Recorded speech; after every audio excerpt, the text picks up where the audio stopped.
Hello everyone, welcome to English वाला।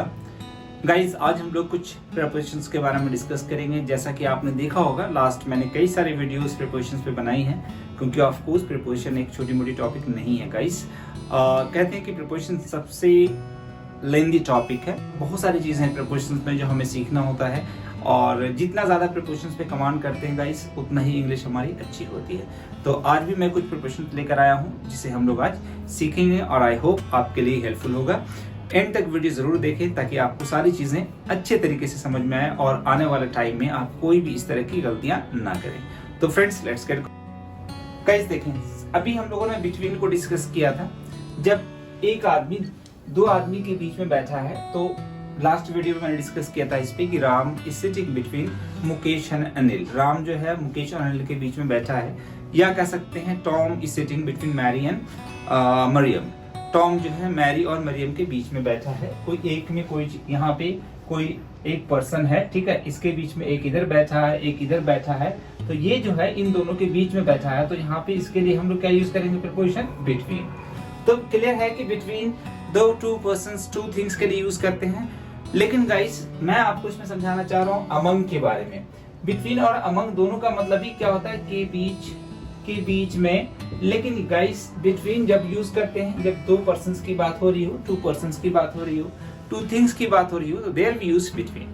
Among कब use करते हैं? अमंग यूज करते हैं मोर देन टू। जब दो से ज्यादा की बात होती है तब मोर देन टू। अब मोर देन टू पर्सन्स है, ठीक है, दो से ज्यादा लोग हैं, तो वहां पे हम लोग क्या यूज करेंगे? अमंग यूज करेंगे। सबसे पहले थोड़ा सा देखते हैं बिटवीन के बारे में, दो चीजें और। जैसा कि मैंने बताया कि बिटवीन टू पर्सन्स के लिए, टू थिंग्स के लिए यूज करते हैं of course, two for two persons, ठीक है, या टू थिंग्स, तो वहां पे बिटवीन यूज करते हैं। लेकिन गाइस, कई बार ऐसा भी होता है कि जब दो से ज्यादा हो, तीन हो, चार हो, तब भी कुछ केसेस में बिटवीन यूज करते हैं। लेकिन कहाँ पे? जब कहीं पे कोई एग्रीमेंट की बात हो रही हो, राइट, जब कोई एग्रीमेंट की बात हो रही हो, किसी डिस्ट्रीब्यूशन बंटवारे की बात हो रही हो, तो वहां पे फिर हम लोग क्या यूज करते हैं? बिटवीन। जैसे एग्जांपल मैंने यहाँ पे लिया है, an agreement was signed between India, Pakistan and China. एक एग्रीमेंट साइन किया गया था इंडिया, पाकिस्तान और चाइना के बीच में। तो अब यहाँ पे दो से ज्यादा, India, Pakistan and China, three countries are there, तीन कंट्रीज हैं, लेकिन फिर भी मैंने प्रीपोजिशन क्या यूज किया? बिटवीन।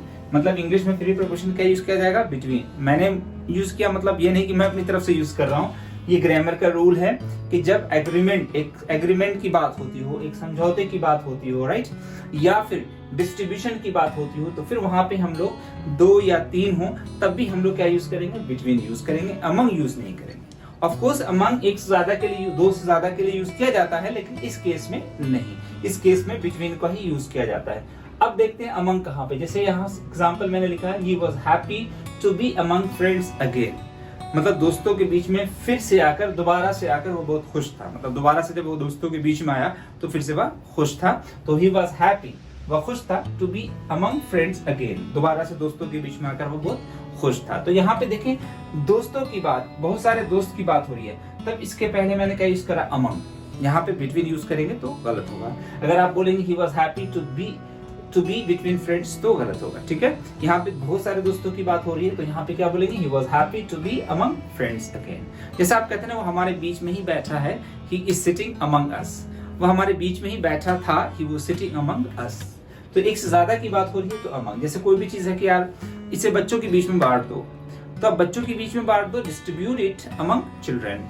अब एक से ज्यादा की बात हो रही है, दो बच्चे नहीं, चार पांच, मतलब बहुत सारे बच्चे हो सकते, 10 भी हो, 15 भी हो, तो वहां पे फिर हम लोग क्या यूज करेंगे? अमंग। नेक्स्ट देखते हैं, जैसे अ विलेज अमंग हिल्स, पहाड़ों के बीच में एक गांव जो है, तो अब हिल्स भी कई सारे हैं, ठीक है, तो यहाँ पे भी हम लोग क्या यूज कर रहे हैं? अमंग यूज कर रहे हैं, बिटवीन यूज नहीं कर रहे हैं। गाइस आगे देखते हैं, आज हम लोग विद को भी डिस्कस करेंगे।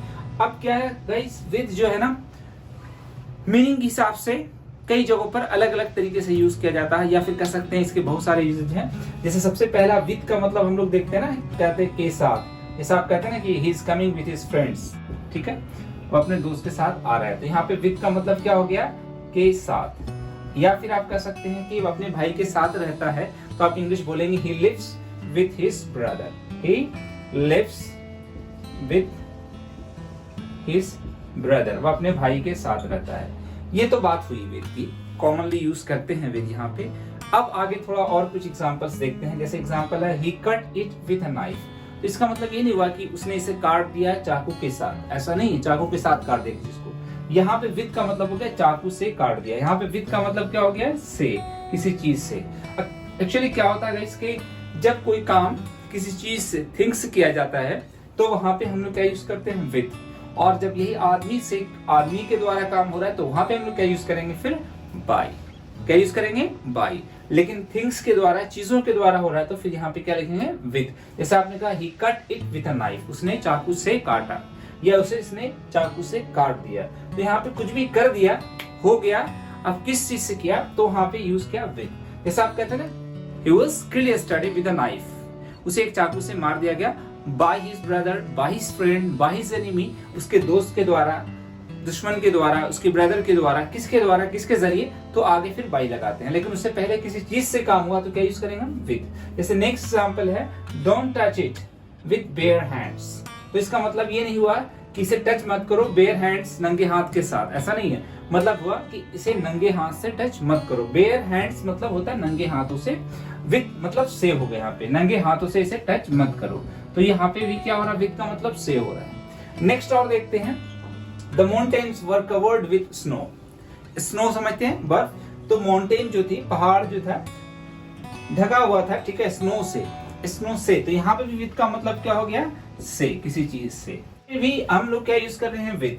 तो कहने का मतलब है कि विथ कब यूज कर रहे हैं, जब कोई काम किसी चीज से किया जा रहा है। जैसे आपने कहा कि उसे छड़ी से पीटा गया, he was beaten with a stick, he was beaten with a stick, उसे छड़ी से मारा गया। तो अब यहाँ पे छड़ी से, छड़ी के द्वारा तो by stick नहीं बोलेंगे, with a stick। हाँ, ये बोलेंगे he was beaten with a stick by his teacher। देखते एग्जाम्पल लिख लेते हैं ये वाला थोड़ा, he was beaten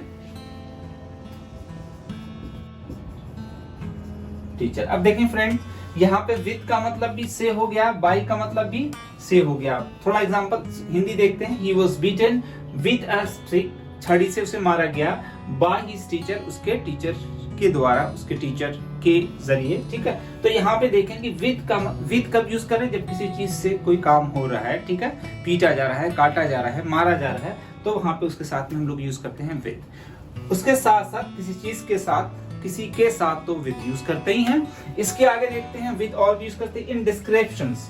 जब हम कोई चीज को, किसी चीज को डिस्क्राइब करते हैं, जैसे the girl with red hair, लड़की जो लाल बाल वाले, मतलब इसका हुआ कि लाल बाल वाली लड़की, वो लड़की जिसके लाल बाल हैं। तो यहाँ पे इंग्लिश मैंने क्या बोला, the girl with red hair. ये पूरा सेंटेंस नहीं है, ठीक है, कंप्लीट सेंटेंस नहीं। हाँ, मैंने कहा कि लड़की जो लाल बाल वाली लड़की है ना, वो मेरी दोस्त है। तो आप बोल सकता हूँ the girl with red here is my friend, मतलब जो लाल बाल वाली लड़की है ना, वो मेरी दोस्त है। तो इस तरीके से हम किसी को डिस्क्राइब कर रहे हैं, किसी को इंडिकेट कर रहे हैं, तो वहां पे यूज करते हैं। जैसे एक और देखते हैं, the boy with his hands in his pockets, मतलब वो लड़का जो अपना हाथ पॉकेट में रखे हुआ है। तो यहाँ पे वो लड़का, the boy with his hands, ठीक है, इन हिज पॉकेट्स। अब सेंटेंस बनाना है कि जो लड़का पॉकेट में हाथ रखे हुआ है वो मेरा दोस्त है, मेरा भाई है। तो आप बोल सकते हैं the boy with his hands in his pockets is my brother, वो मेरा भाई है। तो इस तरीके से हम किसी को इंडिकेट कर रहे हैं, डिस्क्राइब कर रहे हैं, तब भी हम यहाँ पे विद यूज करते हैं। तो इस तरीके से विद का काफी यूज है। नेक्स्ट देखते हैं फ्रेंड्स हम लोग आज बट और एक्सेप्ट, ठीक है। चलो गाइस, आज देखते हैं हम लोग, जैसे कि बट है और एक्सेप्ट है। बट और एक्सेप्ट ये भी प्रीपोजिशन है। वैसे बट जो है कंजक्शन भी है और बट प्रीपोजिशन भी। अगर हम कंजक्शन भी यूज करते हैं तो पता ही है आपको, दो सेंटेंस को कनेक्ट करने के लिए यूज करते हैं। तो बट का मतलब वहां पे क्या होता है, लेकिन। जैसे he has money but he doesn't want to give, उसके पास पैसे हैं लेकिन वो देना नहीं चाहता है। तो यहाँ पे बट का मतलब क्या हो गया, लेकिन। ये कंजक्शन है। बट प्रीपोजिशन भी है, लेकिन बट प्रीपोजिशन कहाँ पे है वो हम यहाँ सीखेंगे अभी। बट का मतलब के अलावा कोई छोड़कर हो जाएगा। जैसे पहला सेंटेंस है, nobody knew the way except Tom, मतलब ये हुआ कि टॉम को छोड़कर किसी को भी रास्ता पता नहीं था। तो यहाँ पे एक्सेप्ट का मतलब क्या हो गया, को छोड़कर, के अलावा, ठीक है, को छोड़कर, के अलावा, टॉम के अलावा और रास्ता किसी को पता नहीं था। तो यहाँ पे हम लोगों ने क्या यूज करा, एक्सेप्ट। जैसे है you can park anywhere but here और एक्सेप्ट हियर। इसका मतलब यहाँ पे दोनों का मतलब, बट का मतलब यहाँ पे क्या हुआ, को छोड़कर, जैसे के अलावा। मैंने कहा you can park anywhere but here या एक्सेप्ट हियर, मतलब आप कहीं भी पार्क कर सकते हैं यहाँ पर छोड़कर, मतलब यहाँ छोड़कर, इस जगह को छोड़कर। तो यहाँ पे भी बट का मतलब क्या हो रहा है, को छोड़कर, के अलावा इस जगह को छोड़कर आप कहीं भी पार्क कर सकते हैं। You can park anywhere but here, यहाँ छोड़कर आप कहीं भी पार्क कर सकते हैं। जैसे आपने कहा कि यू कैन डिमांड